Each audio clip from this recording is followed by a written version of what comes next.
त्र्यंबकेश्वरला चैत्रवद्य एकादशी अर्थात उटीच्या वारीनिमित्त श्री निवृत्तीनाथांचा रथोत्सव सोहळा पारंपरिक पद्धतीने भक्तिपूर्ण वातावरण संपन्न करण्यात आला। वारीचे औचित्य साधून परंपरेनुसार आज श्री निवृत्तीनाथांचा रथ मिरवणूक सोहळा पारंपरिक पद्धतीने संपन्न करण्यात आला। टाळ मृदुंगाच्या गजरात हरिनामाच्या जयघोषात श्री निवृत्तीनाथांची चांदीची प्रतिमा पाना फुलांनी सजवलेल्या पालखीत विराजमान करण्यात आली। पालखी मंदिरातून बाहेर आणून चांदीच्या रथात ठेवण्यात आली।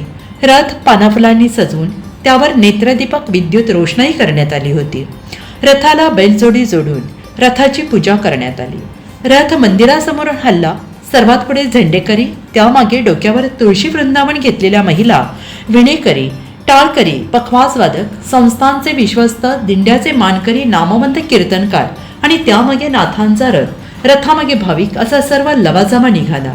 रथ नामदेव भवन, महाजन चौक, कुशावर्त चौक, तेलीगल्ली, बोहरीपट्टी मार्गे श्री त्र्यंबकेश्वराच्या मंदिरात पोहोचला। रथ मार्गावर ठिकठिकाणी सवाष्णींनी नाथांच्या प्रतिमेचं औक्षण केलं। मंदिरात शिवस्वरूप निवृत्तीनाथ आणि भगवान त्र्यंबकेश्वराची भेट घडवण्यात आली।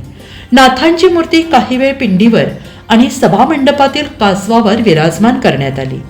मंदिराच्या प्रांगणात बराच वेळ अभंग गायन, भारुड गायन करण्यात आलं।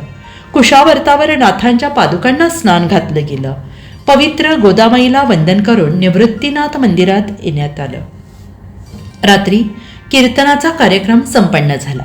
मिरवणुकीदरम्यान ठिकठिकाणी रथावर पुष्पवृष्टी करण्यात आली। नागरिक, महिला आदींसह ग्रामस्थ, भाविक उपस्थित होते। पोलीस निरीक्षक बिपिन शेवाळे, पोलीस हवालदार सचिन गवळी सहकाऱ्यांनी चोख पोलीस बंदोबस्त ठेवला होता। NCN न्यूजसाठी प्रतिनिधी रवींद्र धारणे, त्र्यंबकेश्वर।